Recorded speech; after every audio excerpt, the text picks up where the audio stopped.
Hi friends, అందరూ ఎలా ఉన్నారు? బాగున్నారా? మేము కూడా చాలా బాగున్నామండి. సో ఈ రోజు టాపిక్, మేము మా ఫ్యామిలీ మెంబర్స్ అందరం బైక్ లో కొండ్రబిట్టగుంటకి వెళ్ళామండి. నెల్లూరు నుంచి 45 కిలోమీటర్స్ ఉంది. హాయ్ చెప్తున్నారు అందరూ, హాయ్ చెప్పండి.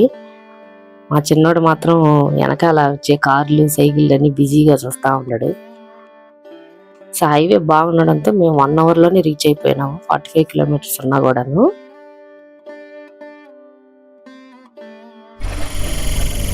సో ఇది ఫస్ట్ ప్రవేశ తోరణం అండి.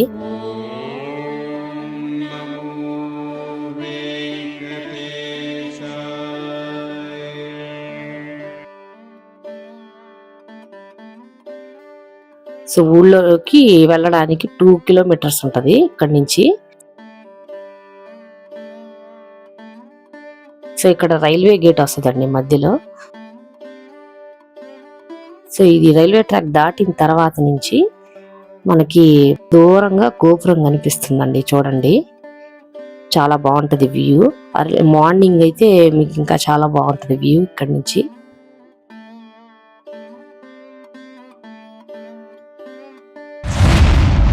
సో ఫస్ట్ మనం లోపలికి వచ్చేసామండి. ఇది గుడి ముందర ఎంట్రన్స్. లోపల చాలా పెద్ద స్థలం ఉంటుందండి. సో ఇక్కడ మనకి తిరణాలు జరిగినప్పుడు కానీ, బ్రహ్మోత్సవాలు జరిగినప్పుడు కానీ అన్ని అంగళ్ళతో నిండిపోయి ఉంటది. సో ఈ లెఫ్ట్ సైడ్ లో కనిపించేది వచ్చేసి మనకి రథం అండి. అది ఆ రేకులతో కప్పేసి ఉన్నారు. అంటే బ్రహ్మోత్సవాలు అయిపోయినాయి కదా, అందుకనండి. సో ఇక్కడ మనం లోపలికి వచ్చిన తర్వాత ఇవి మెట్లు అండి ఇవి. సో మెట్లు ఎక్కే వాళ్ళు మెట్లు ఎక్కేసి వెళ్ళొచ్చు. సో నడవలేని వాళ్ళు దారి ఉంటదండి, కార్లు వెళ్ళేదానికి కానీ బైక్స్ కానీ వెళ్ళేదానికి దారి ఉంటది. అటు వెళ్ళొచ్చు పైకి. సో ఇక్కడ మనము టెంకాయ కొట్టుకొని పైకి వెళ్ళొచ్చండి. సో అందరిలాగే మేము కూడా టెంకాయ కొట్టుకొని నడిచి మెట్లెక్కి పైకి వెళ్ళామండి. ఇంకా మొక్కుబడి ఉన్నవాళ్ళు ఏదైతే పసుపు కుంకుమ మెట్టుకి రాసుకుంటా వెళ్ళొచ్చు. అలాగే కర్పూరం కూడా వెలిగించుకుంటా పైకి వెళ్ళొచ్చు మెట్టుకి. సో మేమైతే టెంకాయ కొట్టుకొని స్టెప్ బై స్టెప్ పైకి వెళ్ళామండి. పిల్లలు మేమందరం నడిచి వెళ్ళాము. మాక్సిమం ఒక 10 to 15 minutes లోపలే వెళ్ళిపోవచ్చు పైకి. కొద్దిగానే ఉంటాయండి మెట్లు.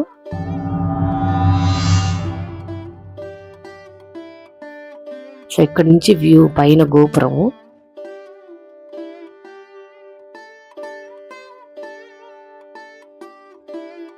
సో ఇది లోపలికి వచ్చేసామండి. సో ఇక్కడ మనకి స్థల పురాణం ఉందండి. పూర్తి పేరు వచ్చేసి బిలకోట క్షేత్రం కొండబిట్రగుంట. అసలు ఈ బిలకోట క్షేత్రం అనే పేరు ఎందుకు వచ్చిందంటే, నారద మహర్షి తపస్సు చేసిన స్థలం అండి. పూర్వం దక్ష యజ్ఞానికి శివుణ్ణి కూడా ఆహ్వానించమని నారద మహర్షి దక్ష ప్రజాపతికి సలహా ఇస్తాడు. ఆ సలహా ఇచ్చినందుకు ఆయనకి వెంటనే ఆగ్రహం వస్తది. ఆ ఆగ్రహంతో ఆయన నారద మహర్షిని శపిస్తాడండి. సో ఆ శాప విమోచనం కోసం ఈ కొండ మీద నారద మహర్షి నారాయణ మంత్రంతో తపస్సు చేస్తాడు. సో అందువల్ల ఈ పర్వతానికి బిలకోట క్షేత్రం అనే పేరు వచ్చిందండి. ఇది ఫస్ట్ మనం లోపలికి వచ్చామండి. ఫస్ట్ ఇది లోపల ముఖ ద్వారం ఇది. సో ద్వారం కూడా చాలా పెద్దదిగా ఉంటది. లోపలికి వెళ్తాము. లోపలికి వెళ్ళిన తర్వాత ఆలయ ప్రాంగణం కూడా చాలా బాగుంటది, చాలా పెద్దది. లోపలికి ప్రవేశించిన వెంటనే మనకి గోపురం కనిపిస్తుందండి, ఆలయ గోపురము.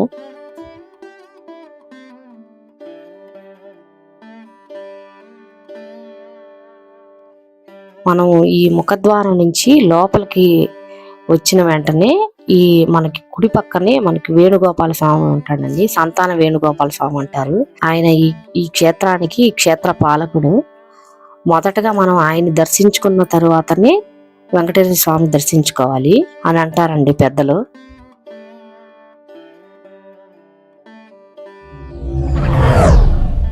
మనం ఇంకా ముందుకు వచ్చినట్లయితే ఇక్కడ మనకి ధ్వజస్తంభం చాలా పెద్దది. ఇక్కడ గోపురాలు కూడా చాలా వ్యూ చాలా బాగుంటదండి.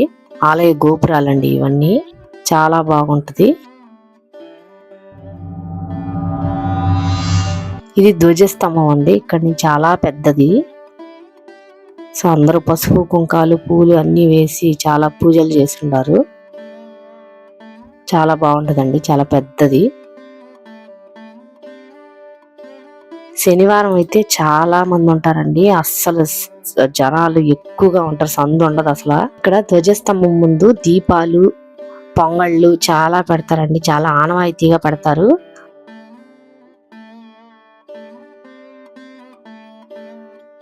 సో మేము కూడా దీపం పెట్టామండి ధ్వజస్తంభానికి ముందు.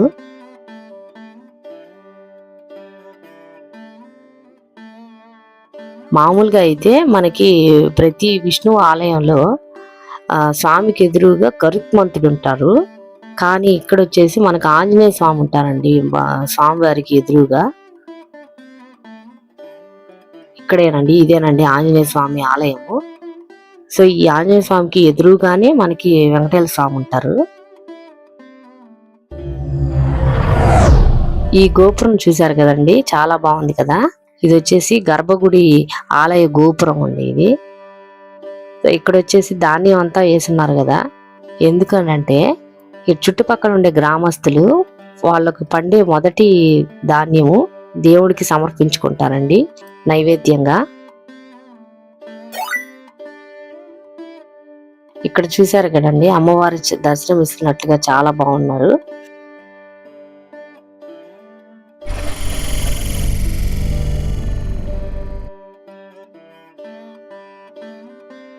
ఇటు సైడ్కి వచ్చిన తర్వాత మనకు అష్టలక్ష్ములు కూడా కనిపిస్తారండి, చూశారు కదా. గజలక్ష్మి, ధైర్యలక్ష్మి, ధాన్యలక్ష్మి, ఆదిలక్ష్మి, అలా అష్టలక్ష్ములు ఉన్నారండి.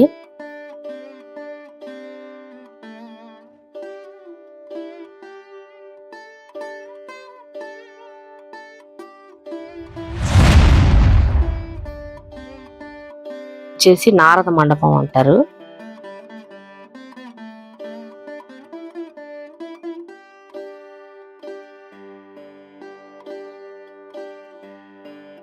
ఇక్కడే తలనీలాలు కూడా సమర్పించుకుంటారండి మొక్కుబడి ఉండేవాళ్ళు.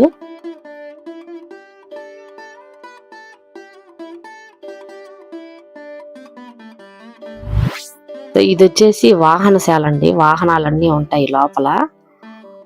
మనం చూస్తున్నట్లయితే మనకి ఆంజనేయ స్వామి విగ్రహం ఉంది, మళ్ళీ ఆదిశేషు విగ్రహం ఉంది. మనకి ఇక్కడ ఒక ప్రత్యేకత ఉందండి కొండబిట్రగుంటకి. ఏంటంటే మామూలుగా వెంకటేశ్వర స్వామికి ఫస్ట్ చక్రం ఉంటది, తర్వాత శంకు ఉంటది.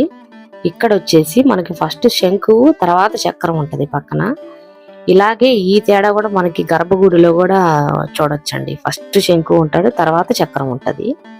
అదే ఈ కొండబిట్రగుంట ప్రత్యేకత అండి. ఇదేనండి అన్నప్రసాదశాల. మనం దర్శనం అయిపోయిన తర్వాత ఆఫ్టర్నూన్ మనం ఇక్కడికి వచ్చి భోజనం చేయొచ్చు.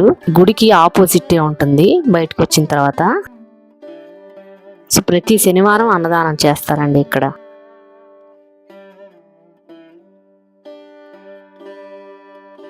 ఇదండి ఈ కొండబిట్రగుంట క్షేత్రం యొక్క విశేషాలు. సో మీకు ఈ వీడియో నచ్చినట్లయితే లైక్ చేయండి, షేర్ చేయండి, సబ్స్క్రైబ్ చేసుకోండి.